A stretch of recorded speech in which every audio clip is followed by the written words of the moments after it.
Australian nursing registration പ്രോസസ്സിൻ്റെ ഒരു party option open ചെയ്തിട്ടുണ്ടായിരുന്നല്ലോ. അതിനെപ്പറ്റി കൂടുതൽ ക്ലാരിഫിക്കേഷൻ തരാൻ വേണ്ടിയിട്ടാണ് നമ്മൾ ഇന്ന് ഈ വീഡിയോ ചെയ്യുന്നത്. APRA പബ്ലിഷ് ചെയ്ത ഈ ന്യൂ റൂളിനകത്ത് ഒരു കണ്ടീഷൻ വെച്ചിട്ടുണ്ടായിരുന്നു. ഈ 3 ഡിപ്പാർട്ട്മെൻറ്റിൽ വർക്ക് ചെയ്യുന്ന നഴ്സസിന് ഈ ഒരു പുതിയ പ്രോസസ്സ് ആപ്ലിക്കബിൾ ആണോ എന്നുള്ളത് 2023 ഓൾറെഡി APRA അല്ലെങ്കിൽ NMBA nursing and midwifery board of Australia ഈ 3 ക്വാളിഫിക്കേഷനുള്ള നഴ്സസിൻ്റെയും അപ്ഡേറ്റ് കൊടുത്തിട്ടുണ്ടായിരുന്നു. ഹലോ എവരിവൺ, 2025 ജാനുവരിയിൽ ഓസ്ട്രേലിയൻ നഴ്സിംഗ് രജിസ്ട്രേഷൻ പ്രോസസ്സിൻ്റെ ഒരു പാർട്ടി ഓപ്ഷൻ ഓപ്പൺ ചെയ്തിട്ടുണ്ടായിരുന്നല്ലോ. അതിനെപ്പറ്റി കൂടുതൽ ക്ലാരിഫിക്കേഷൻ തരാൻ വേണ്ടിയിട്ടാണ് നമ്മൾ ഇന്ന് ഈ വീഡിയോ ചെയ്യുന്നത്. അപ്ഡേറ്റ് ഇതായിരുന്നു: UK, Ireland, Canada, US, Singapore, Spain തുടങ്ങിയ രാജ്യങ്ങളിൽ രജിസ്റ്റേർഡ് നഴ്സായി വർക്ക് ചെയ്യുന്ന നഴ്സസിന് ഓസ്ട്രേലിയൻ എക്സാംസ് ആയ NCLEX-നും OSCEയും ഇല്ലാതെ തന്നെ ഓസ്ട്രേലിയൻ നഴ്സിംഗ് രജിസ്ട്രേഷൻ പ്രോസസ്സ് ചെയ്യാമെന്നുള്ളത്. ഇതിനെക്കുറിച്ച് ഡീറ്റെയിൽ ആയിട്ട് നമ്മളൊരു വീഡിയോ ചെയ്തിട്ടുണ്ടായിരുന്നു. അപ്പോൾ ആ ഒരു വീഡിയോയിൽ കൂടുതലായിട്ട് എല്ലാവരും ചോദിച്ചിരുന്നത് മെൻ്റൽ ഹെൽത്ത്, ഡിസബിലിറ്റി, പീഡിയാട്രിക് ഈ 3 ഡിപ്പാർട്ട്മെൻറ്റിൽ വർക്ക് ചെയ്യുന്ന നഴ്സസിന് ഈ ഒരു പുതിയ പ്രോസസ്സ് ആപ്ലിക്കബിൾ ആണോ എന്നുള്ളതാണ്. അങ്ങനെ ചോദിക്കാനുള്ള റീസൺ എന്താണെന്ന് വെച്ചാൽ APRA പബ്ലിഷ് ചെയ്ത ഈ ന്യൂ റൂളിനകത്ത് ഒരു കണ്ടീഷൻ വെച്ചിട്ടുണ്ടായിരുന്നു. മെൻ്റൽ ഹെൽത്ത്, പീഡിയാട്രിക്, ഡിസബിലിറ്റി ഈ ഒരു ക്വാളിഫിക്കേഷനുള്ള നഴ്സസ് ഈ പാർട്ടി ഓപ്ഷൻ ചെയ്യാനായിട്ട് എലിജിബിൾ അല്ല. അവർ NMBA അപ്രൂവ്ഡ് പ്രോഗ്രാം ചെയ്യണം എന്നുള്ളത്. അപ്പോൾ കുറേ നഴ്സസാണ് UK-ലൊക്കെ മെൻ്റൽ ഹെൽത്ത് ആയിട്ടും രജിസ്റ്റേർഡ് നഴ്സായിട്ട് വർക്ക് ചെയ്യുന്നത്. അങ്ങനെ കുറേ ക്വസ്റ്റ്യൻസ് വരാൻ തുടങ്ങിയപ്പോൾ നമ്മൾ കുറച്ചുകൂടെ ഇൻഡെപ്തായിട്ട് ഇതിൻ്റെ ഡീറ്റെയിൽസ് എടുത്തിട്ടുണ്ടായിരുന്നു. APRA മെൻഷൻ ചെയ്തിരിക്കുന്നത് മെൻ്റൽ ഹെൽത്ത്, ഡിസബിലിറ്റി, പീഡിയാട്രിക് ഈ 3 ക്വാളിഫിക്കേഷനിലും എക്സ്പീരിയൻസ് ഉള്ളവരെ അല്ല, ഇതിൽ ബാച്ചിലർ ഓഫ് നഴ്സിംഗോ അങ്ങനെ എന്തെങ്കിലും ക്വാളിഫിക്കേഷൻ കംപ്ലീറ്റ് ചെയ്ത നഴ്സസ് എലിജിബിൾ അല്ല എന്നാണ് പറഞ്ഞിരിക്കുന്നത്. ഈ ഒരു ടോപ്പിക്കിനെ പറ്റി കൂടുതലായിട്ട് റിസർച്ച് ചെയ്തപ്പോൾ എനിക്ക് മനസ്സിലാക്കാൻ സാധിച്ചത് ഇത് റീസെൻ്റായിട്ട് വന്നൊരു അപ്ഡേറ്റ് അല്ല. 2023 ഓൾറെഡി APRA അല്ലെങ്കിൽ NMBA nursing and midwifery board of Australia ഈ 3 ക്വാളിഫിക്കേഷനുള്ള നഴ്സസിൻ്റെയും അപ്ഡേറ്റ് കൊടുത്തിട്ടുണ്ടായിരുന്നു. അങ്ങനെയുള്ളവർക്ക് ഡയറക്റ്റ് എലിജിബിലിറ്റി കിട്ടില്ല എന്നുള്ളത് ഓൾറെഡി മെൻഷൻഡ് ആണ്. അത് നമ്മൾക്കിപ്പോൾ കൂടുതൽ ചർച്ച ചെയ്യാനായിട്ടുള്ള റീസൺ എന്താണെന്ന് വെച്ചാൽ ഈ പുതിയൊരു അപ്ഡേറ്റ് വന്ന സമയത്ത് ഈ ഒരു ക്വാളിഫിക്കേഷൻ്റെത് APRA ഫാക്ട് ഷീറ്റിൽ മെൻഷൻ ചെയ്തിട്ടുണ്ടായിരുന്നു. അതുകൊണ്ടാണ് എല്ലാവരും കുറച്ച് കൺസേൺ ആയിട്ട് ഇങ്ങനത്തെ ഡൗട്ടായിട്ട് വരാൻ തുടങ്ങിയത്.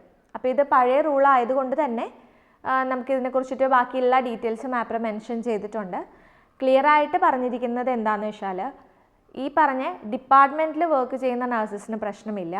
പക്ഷേ ഇതിൽ ക്വാളിഫിക്കേഷനുള്ള, അതായത് മെയിൻ ക്വാളിഫിക്കേഷൻ ഈ ഒരു ഡിപ്പാർട്ട്മെൻറ്റിലാണ് വരുന്നതെങ്കിൽ അവർ പ്രോസസ്സ് ചെയ്യാനായിട്ട് എലിജിബിൾ അല്ല, എക്സാംസ് അറ്റൻഡ് ചെയ്യേണ്ടി വരും എന്നുള്ളതാണ്. ഇന്ത്യയിലോ അല്ലാന്നുണ്ടെങ്കിൽ നമുക്ക് പരിചയമുള്ള കൺട്രീസിലൊന്നും ഇതുപോലത്തെ ഒരു കോഴ്സ് ഉണ്ടാവില്ല.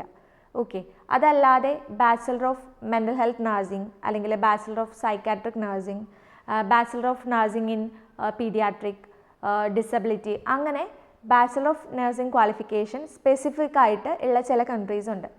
അവിടെയുള്ള നഴ്സസിന് ഈ പാത്വേ ഓപ്ഷൻ ചൂസ് ചെയ്യാൻ പറ്റില്ല എന്നാണ് NMBA പറഞ്ഞിരിക്കുന്നത്.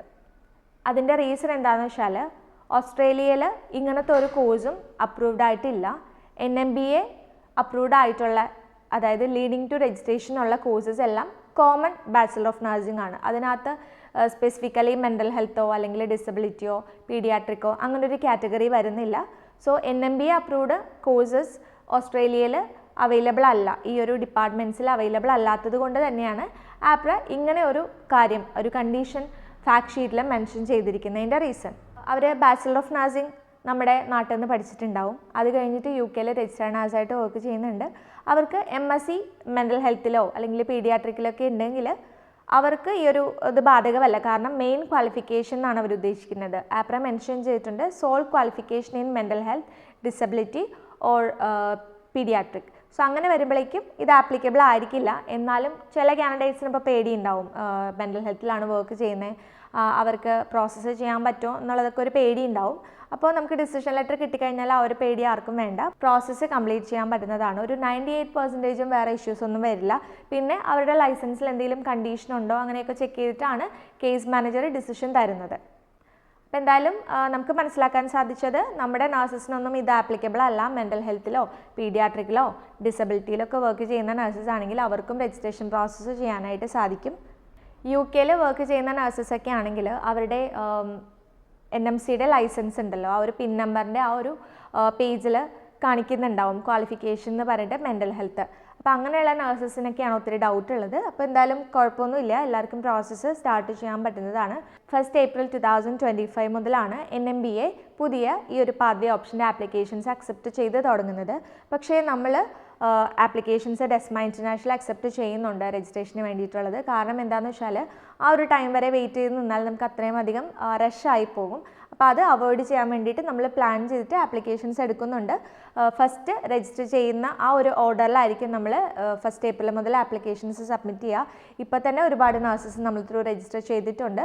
സോ കൂടുതൽ ഡീറ്റെയിൽസ് അറിയാൻ വേണ്ടിയിട്ടോ ക്ലാരിഫിക്കേഷൻസിനൊക്കെ വേണ്ടിയിട്ട് സ്ക്രീനിൽ കാണുന്ന വാട്സപ്പ് നമ്പറിൽ എല്ലാവരും മെസ്സേജ് ചെയ്യാനായിട്ട് നോക്കുക. മാക്സിമം മെസ്സേജസ് ആയിട്ട് അയക്കാൻ നോക്കുക. കാരണം ഈ കോൺടാക്ട് നമ്പർ ഞാൻ തന്നെയാണ് ഹാൻഡിൽ ചെയ്യുന്നത്. സോ കോൾ വന്നാൽ ആൻസർ ചെയ്യാൻ പറ്റണം എന്നില്ല. മെസ്സേജ് ആകുമ്പോഴേക്കും ഫ്രീ ടൈമിലാണെങ്കിലും ഞാനത് നോക്കിയിട്ട് റിപ്ലൈ ചെയ്യാറുണ്ട്.